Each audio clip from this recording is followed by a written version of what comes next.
秀丽出了这种事儿，哼，我是真没有想到。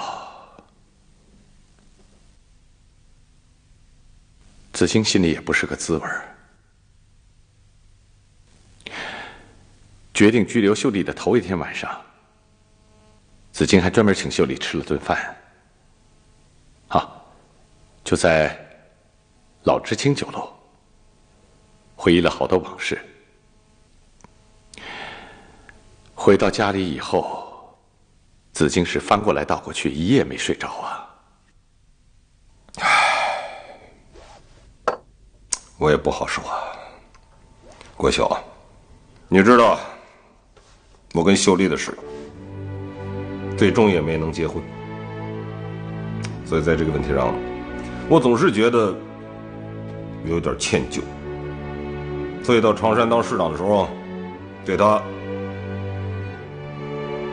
是有些纵容，这就给产生了错觉，他就以为有我这个靠山就了不起了，你就敢收人家钱。王省长，王省长，要我说呀，还真是你害了他。假如你不到常山来当这个市长，也许周秀丽不会落到今天这一步。我和子京对你也有些看法。我知道，有看法很正常。因为在情况不清楚的情况下，我就批错了子京嘛。来，国秀，来，你可一定要把话给我带到啊！你告诉子京啊，你找一个适当的时候，我一定当面向他道歉。道什么歉？喝，干了。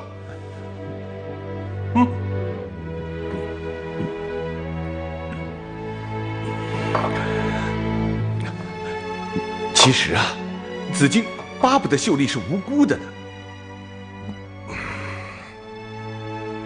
是啊，多么能干的一个女同志啊！一念之差，犯了错误。王省长，这可不是犯错误啊，这是犯罪呀！脑子不好，得掉脑袋呀！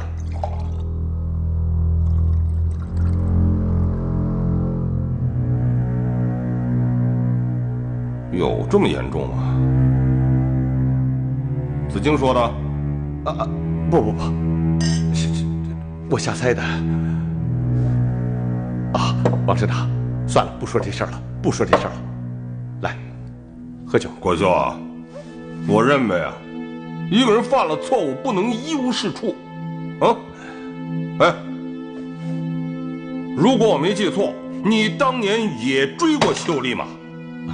是啊，对不对？你说，你说，王省长，来，子京，你们家子京会不会在这一点上是秀丽的错啊？不会吧？哎呀，秀丽腐败掉了，你老领导救不了他啊，子京也没法救他。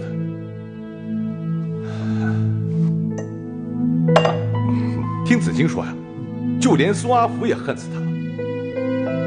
苏阿福说，如果当初不勒索他90万，啊，不让他盖那片门面房，哪会烧死这么多人呢？啊，哪会让他走到这种绝路上？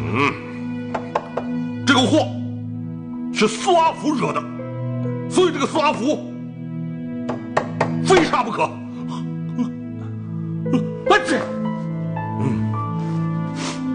王省长，你要不要加点蒜苗啊？洪国修同志啊，今天我们来一个特事特办，联合办公啊，你开始吧。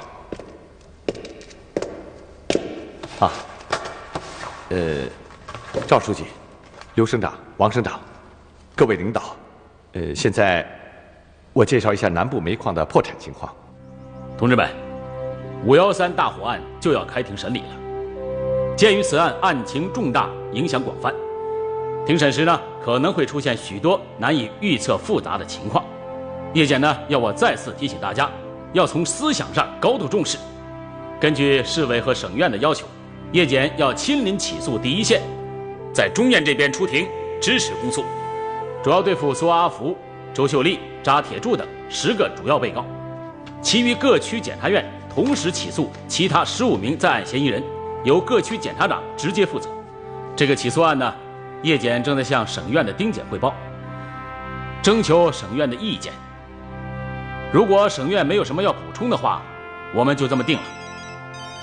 按照我们拟定的方案，点滴不漏的把工作做好。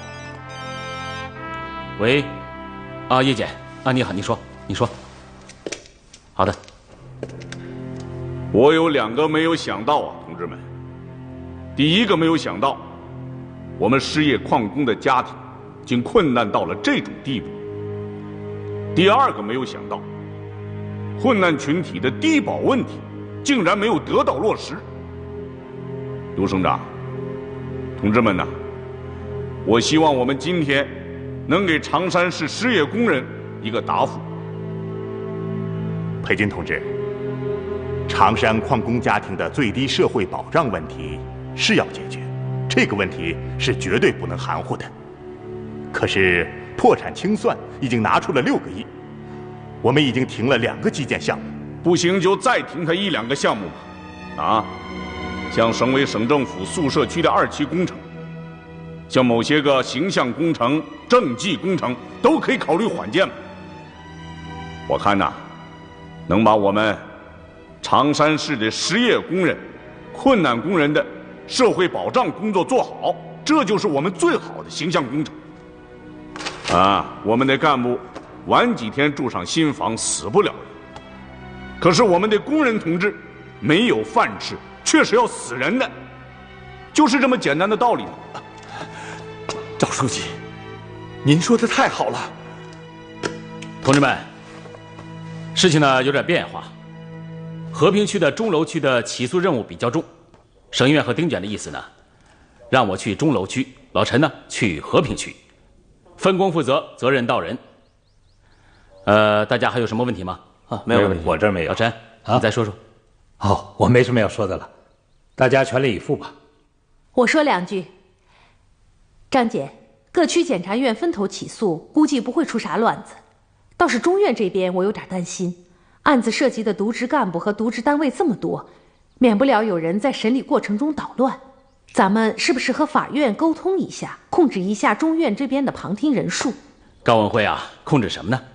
这叶检跟我说了，准备把咱们检察院剩下的20多张票呢转让给城管委。刘茂才说呢，要带领城管委的干部来多受受教育。这叶检怎么这么相信刘茂才呀？我找叶检说去。我说你找叶检去只要叶检同意，我绝不反对。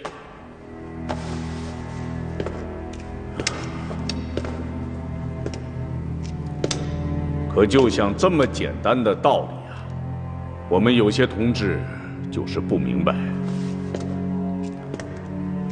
是不是有些麻木不仁呢？心里到底有没有老百姓？同志们一定要记住，老百姓要吃饭，要填饱肚子，这是天大的事情。正是因为要填饱肚子，千千万万的老百姓才跟着打闹革命。正是因为要填饱肚子，安徽凤阳一帮农民才为我们这场前无古人的伟大改革破了题。同志们现在改革又进入到了一个关键的历史路口，我们这个代表最广大人民的根本利益的政党，不能不管人民的生存的。大家说对不对裴军同志这个事情就由我来处理吧。太好了，太好了，刘省长，低保问题总算解决了。国修不像你想象的那么乐观怎么，刘省长，您的意思是？具体操办起来是有困难的。你看裴军书记是从北京调来的，而且刚刚调过来1年，有很多的情况他不了解。任何在建项目如果停下来，就会造成巨大的经济损失。可是你看，我们资金的筹措也是要有个过程吧？再说了，类似这样困难的条件，不止你们常山一家吧？这在我们全省12个地级市，应该列入低保范围而没有列入的行业有多少？你知道吗？我不是太清楚。72万呐！国秀同志，有72万人呐！光是军工企业那一块儿，就有12万。当然了，全省力争在明年统筹全部解决。我考虑了一下，在统筹的前提下，优先解决你们常山市矿务集团困难家庭问题。当然，也希望你们常山市能理解我们的困难，先拿出部分资金进行救济。这一点，我会向永强市长交代的。老省长，我来省里就是林市长叫我来的。这正是我要说的。省里的财政困难，他林永强不是不知道吗？国秀同志啊，给林永强同志带个话，就说513大火的账，我还没找他算，让他心里有点数。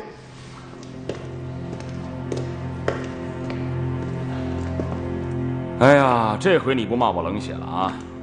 知道难了吧？唐书记，你看刘省长这话，不给解决也就算了，怎么扯到大火上来了？林市长，我琢磨，刘省长可能也是气头上的话。哎，我看呐，这不像气头上的话。513火灾案，马上要起诉，是吧？干部处理那是必然的。我这市长还不知道干到什么时候。老黄，你干脆把我这要撤职的市长拿去卖骨头也好，卖肉也好，撤职算了。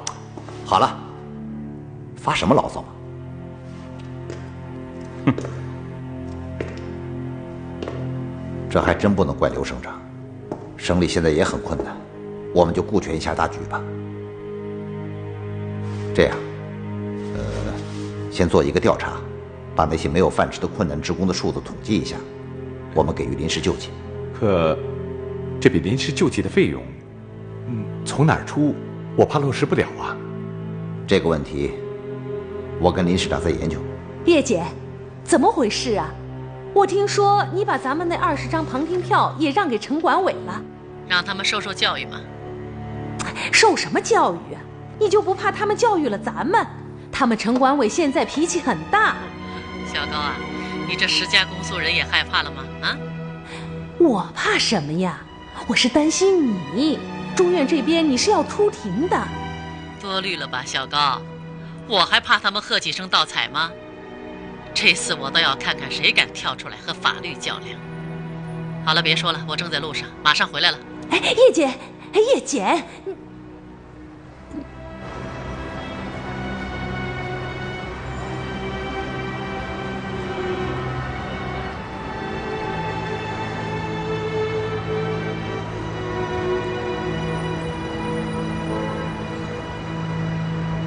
现在宣布法庭纪律，旁听人员必须遵守下列法庭纪律：未经允许，不得随意走动和进入审判区，不得记录和录音，不得发言和提问，不得鼓掌、喧哗、吵闹和实施其他妨碍审判工作的行为。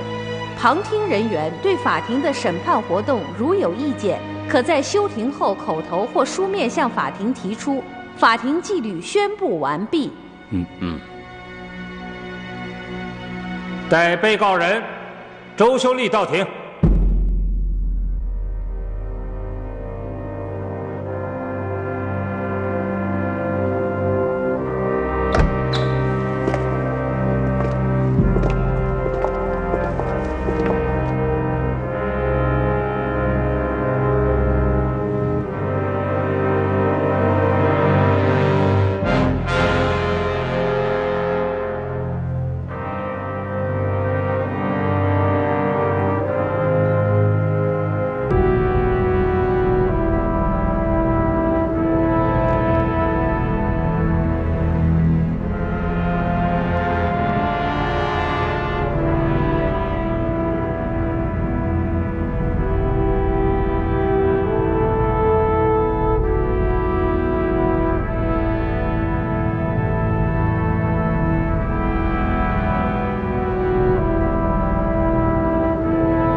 和常山的同志说清楚，请他们再坚持一下，最多再坚持半年。等明年省里的日子好过了，我们优先解决他们常山的问题，好不好？好，这个工作我来做。我找永强同志谈一下。好的，好的。另外啊，咱们也搞点实际的，啊，先从省长基金里拨500万给他们。刘省长，您不是说不能乱开口子吗？啊，常山的情况特殊啊，必要的时候也得照顾一下嘛，啊。好，这样我就更好说话了。好，再见。林市长，我不知道你们是怎么想的，这种时候派黄国秀到省里谈低保的事儿，不是找麻烦吗？哎，把刘省长气坏了。啊，我知道，所以啊，我想通过常工省长向刘省长呢做做解释。王省长已经向刘省长解释了，没把这笔账算到你头上。啊，那就好，那就好。啊，对了，段处长，你哥的事研究过了，昨天开的常委会，安排川口副县长准备跟他谈话呢。好，好，我可要多谢您啊，林市长。还谢什么呀？要不是唐书记坚持的话，早就该提了。我呢，只是坚持了一下。请公诉人宣读起诉书。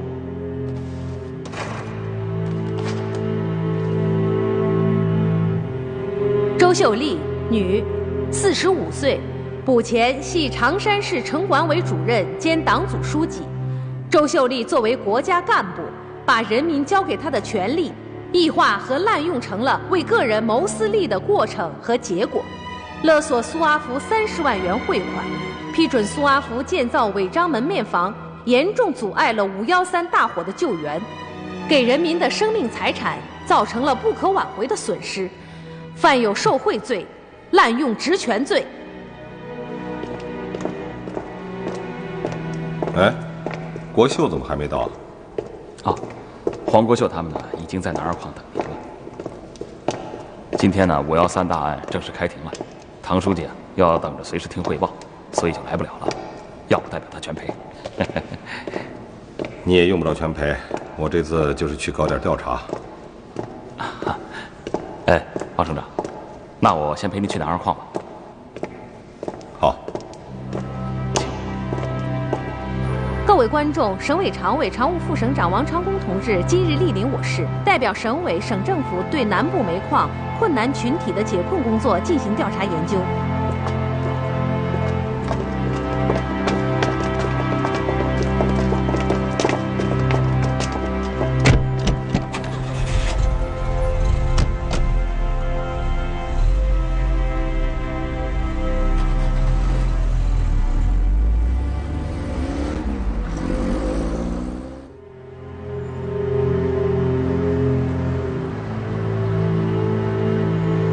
带被告人苏阿福到庭。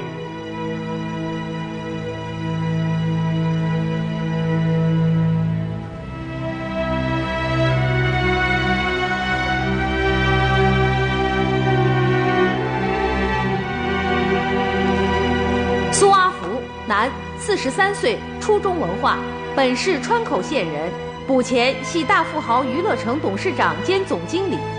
苏阿福的犯罪事实如下：1. 消防责任事故罪；2. 行贿罪；3. 绑架罪，终止；4. 爆炸罪，终止。王省长，您今天能亲自到这儿来看看，哇，啥气儿都没了。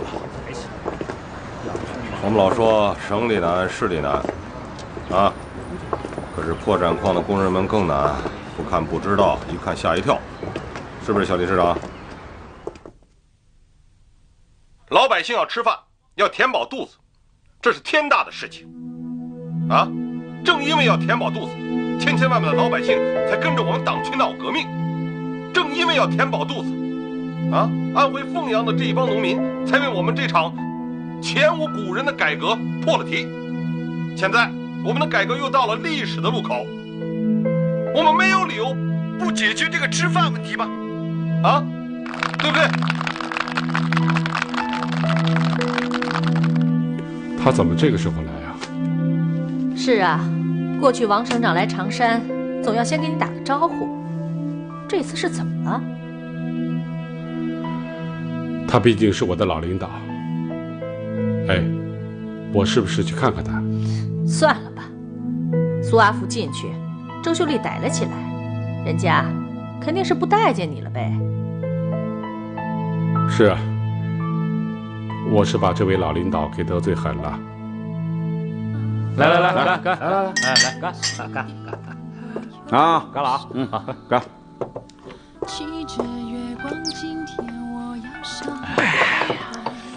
这真有意思啊！王省长早不来晚不来，偏偏开庭的时候来，这还不明白吗？这是做给叶子金看的。你们明白就好。咱们为咱们周主任叫上一嗓子。哥，您别说，我今天还真是想吼上一嗓子，结果啊，这一念起诉书，给忘了。明天陪他们练一把，我打头炮啊！你们几个可别装孬种。来，周主任，只要有你一句话，我们哥几个就跟你干了，行了吧？好，来干！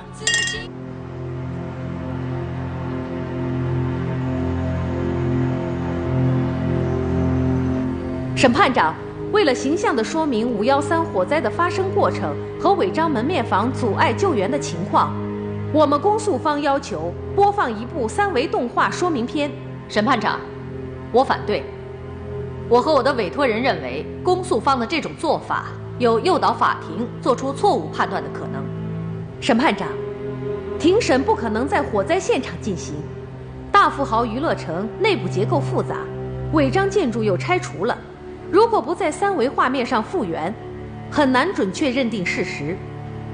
审判长，我提醒法庭注意，3维动画是一种具有电子制作物的虚拟性质。如果这种虚拟的电子制作物也能作为定案手段的话，那么以虚构为特征的电视剧也能作为证据了。你们为什么不制作一部电视剧，拿到法庭上来作证呢？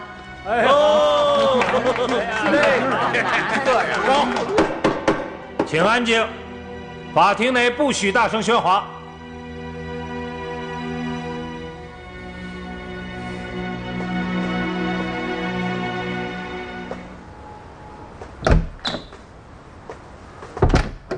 哟，江局长，段秘书啊，我来看看王省长啊，那进来吧。啊，我来。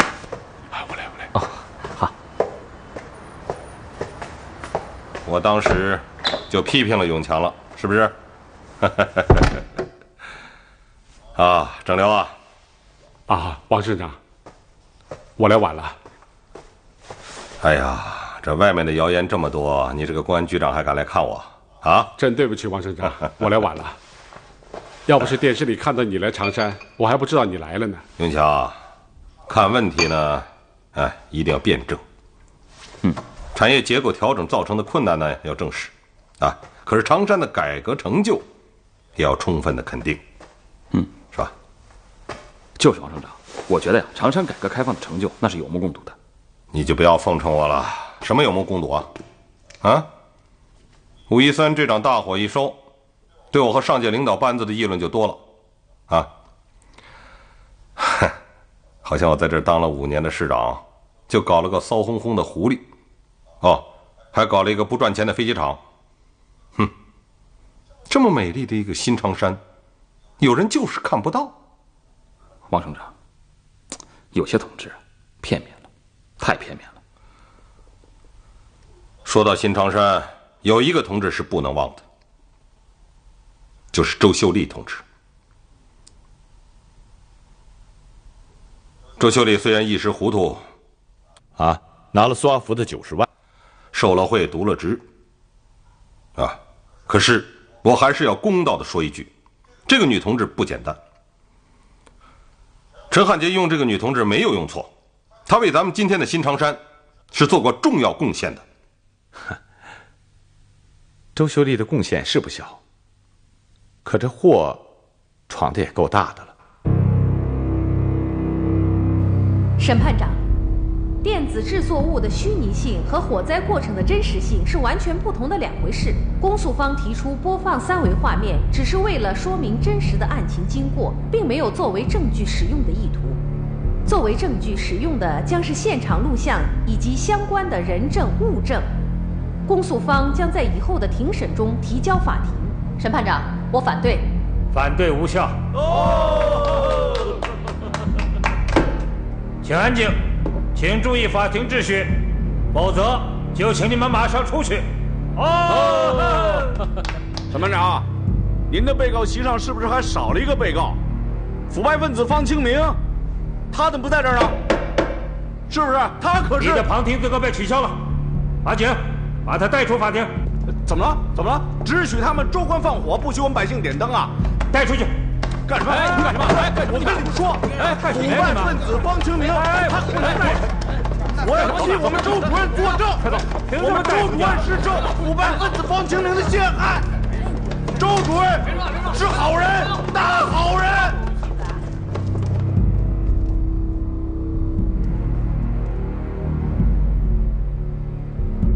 你们都要记住周秀丽这个教训，在金钱面前要有定力。是啊，我们在这一点上都要向王省长学习。去年王省长女儿结婚，大家给她送的礼，她1分钱都没要，全部捐献给了川口希望小学。这种事情光彩吗？你到处乱说啊！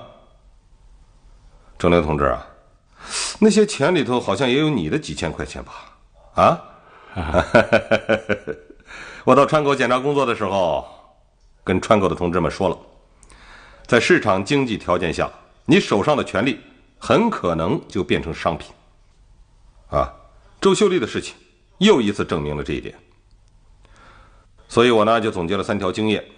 啊，第一呢就是回绝，啊，第二呢就是回赠，第3捐献。哎，实践结果证明啊，这3条多少还起了一点作用。王省长，这些钱要是捐给我们贫困职工家庭该多好啊！这个郭秀啊，就是个讨债鬼，什么时候都忘不了跟我讨债。好，那咱们就言归正传。我这个常务副省长既然到你们常山市来了，总得留下点买路钱吧？哎，多了没有啊？先给你们500万，啊，作为临时的救助资金。王省长。500万是不是少了点儿？人均才多少啊？哈，王省长，能不能给我们个1000万左右啊？永强、国秀，你们就知足吧，就这点钱，还是我好不容易向刘省长争取来的，啊，哎，咱们省这个财政情况，你们又不是不清楚，就不能乱开口子。我们省列入低保范围的群体大概是20多万户。70多万人呐，啊！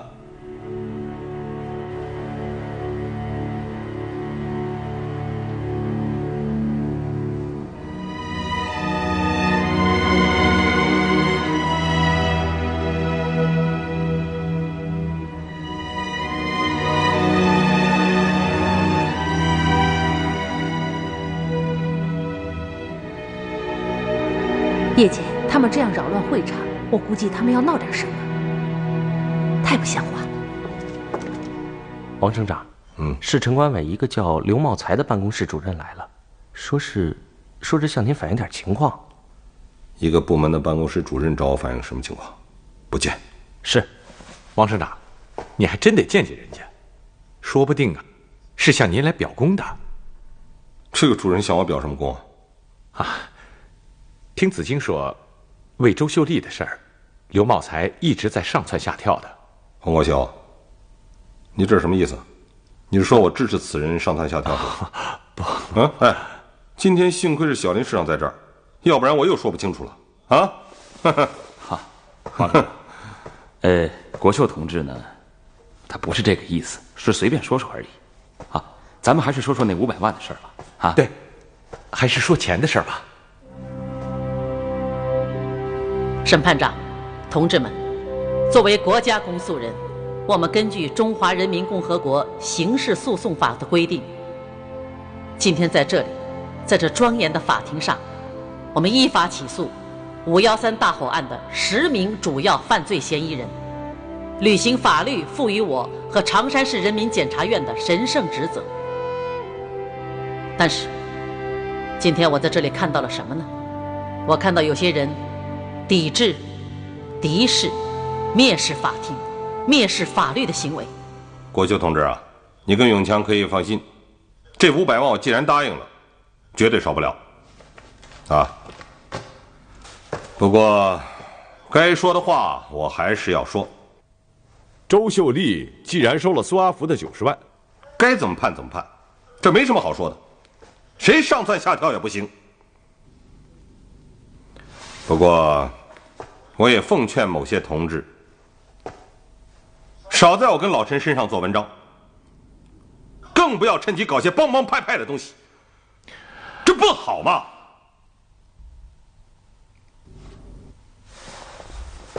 永强，我们呢也该想一想，为什么那么多干部替周秀丽说话？这什么问题啊？难道不值得我们思索吗？啊，那起码说明了周秀丽是做了不少好事的。来，你跟朝阳心里要有数。好，王省长，这点您就放心吧，我们心里有数。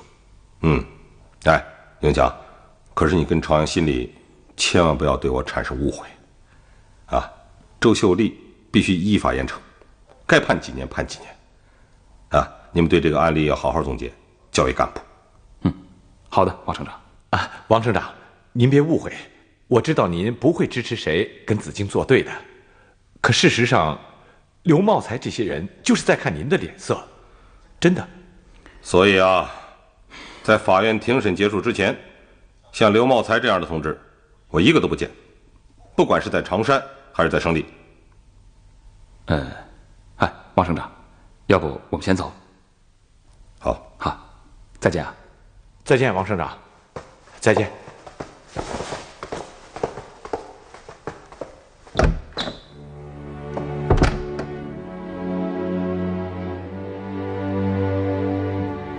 我不禁想起了一件事，那是文革中出的一个血腥事件。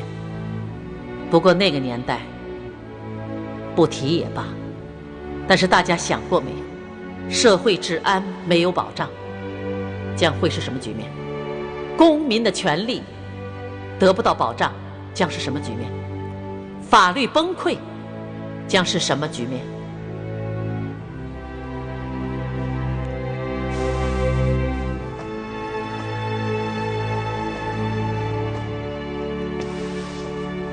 老领导，周秀丽正审着，你真不该这时候来常山。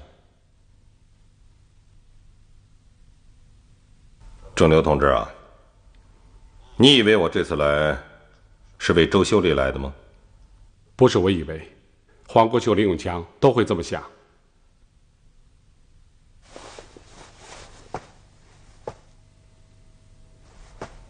如果这样想，就错了，大错特错了。我这次到常山来，不是为了周秀丽，是为了常山矿务局几万困难职工来的，是代表省委省政府来的。裴军同志说了，弱势群体的社会保障问题一定要尽快解决好，绝对不能含糊。是，老领导，我可能多虑了。而你呢，郑流同志，你又是怎么做的呢？省委省政府的困难，市委市政府的困难，常山矿务集团的困难，你不是不知道，可你又是做了些什么呢？你跟你那个连襟王晓峰又干了些什么呢？你们跟苏阿福搅到一起，1分钱没花就把大富豪10几万的装修材料拉到你们家去，把你那个破家弄得跟宫殿一样。我请问你这个同志的党性在哪里？啊，良知在哪里？人性又在哪里？你到底还有没有良知和人性？所以法律必须得到应有的尊重，依法治国的方略必须贯彻到底，否则法律崩溃，将会天下大乱，那些无法无天的事情就会落到我们每个人的头上。老领导，那些事都是我老婆和王晓峰背着我干的。我知道以后及时向唐朝阳同志。不要再解释了，我什么都知道。是你主动向唐朝阳同志跟市委交代的，对不对？所以，苏阿福把黑名单都交出来以后，你就什么都不怕了。你很聪明啊。老领导，您对处理苏阿福的指示，我执行不力。哎，你等等，郑流同志，我请问你，我对处理苏阿福有过什么指示啊？我什么时候对你们下面具体办案的人员发过指示啊？我不过是把握一个大原则嘛。在我的印象中，我自始至终只强调了一点，就是这个人一定要抓住，绝不能让他逃了或者自杀。一句话，要活的，是不是啊，郑流同志？那么后来苏阿福跑到了加油站，情况非常的严重，裴军同志才果断的下了处理的命令，难道不是吗？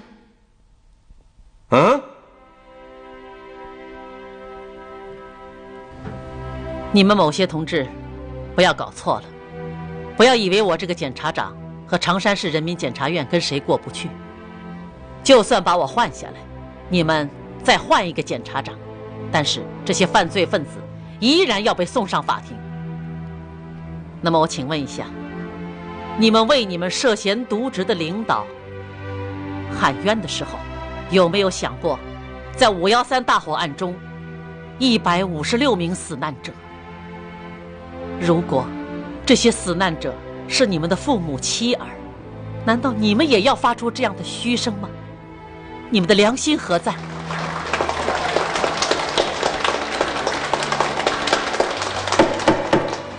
请安静，法庭内不许鼓掌。郑流同志啊，苏阿福那28个人的名单上有我王长工吗？好像没有吧？倒是有你，有周秀丽。周秀丽不是个好东西，那你就是个好东西了吗？下面对你的反应一直不少，我不是没有提醒过你，还说到你们家去看一看，看看你那座宫殿，你就是不安排嘛，你躲着我啊！王省长，王省长，我真得解释一下。郑流同志，不要解释了。你能够在这个关键时候坦白交赃，这个态度是很好的。但是你千万不要产生什么错觉，你不要认为周秀丽是犯罪分子，你就是什么清白的人啊！不少同志跟我说，这被告席上少了一个人，少了谁啊？少的就是你江正流。王省长，省委赵书记电话找您。就这样吧，郑流同志，好好总结经验，接受教训吧。是。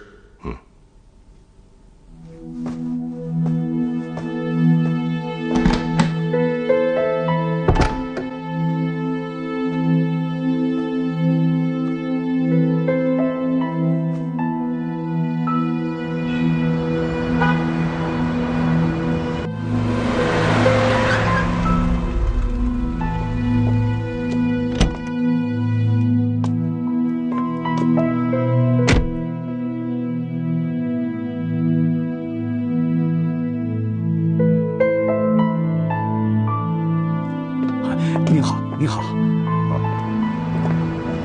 你也真是的，说好了不去，怎么又跑去看人家了？我是真为老领导好啊，可是没想到他这样对待我。行了，快吃饭吧啊！别想了，这场梦也该醒了。是，该醒了，真该醒了。不管怎么说，我和王长工的关系这回是彻底完了。留下苏阿福这个活口，把周秀丽送上了被告席。不管周秀丽判多少年，王长工对我的仇将永世难以消解。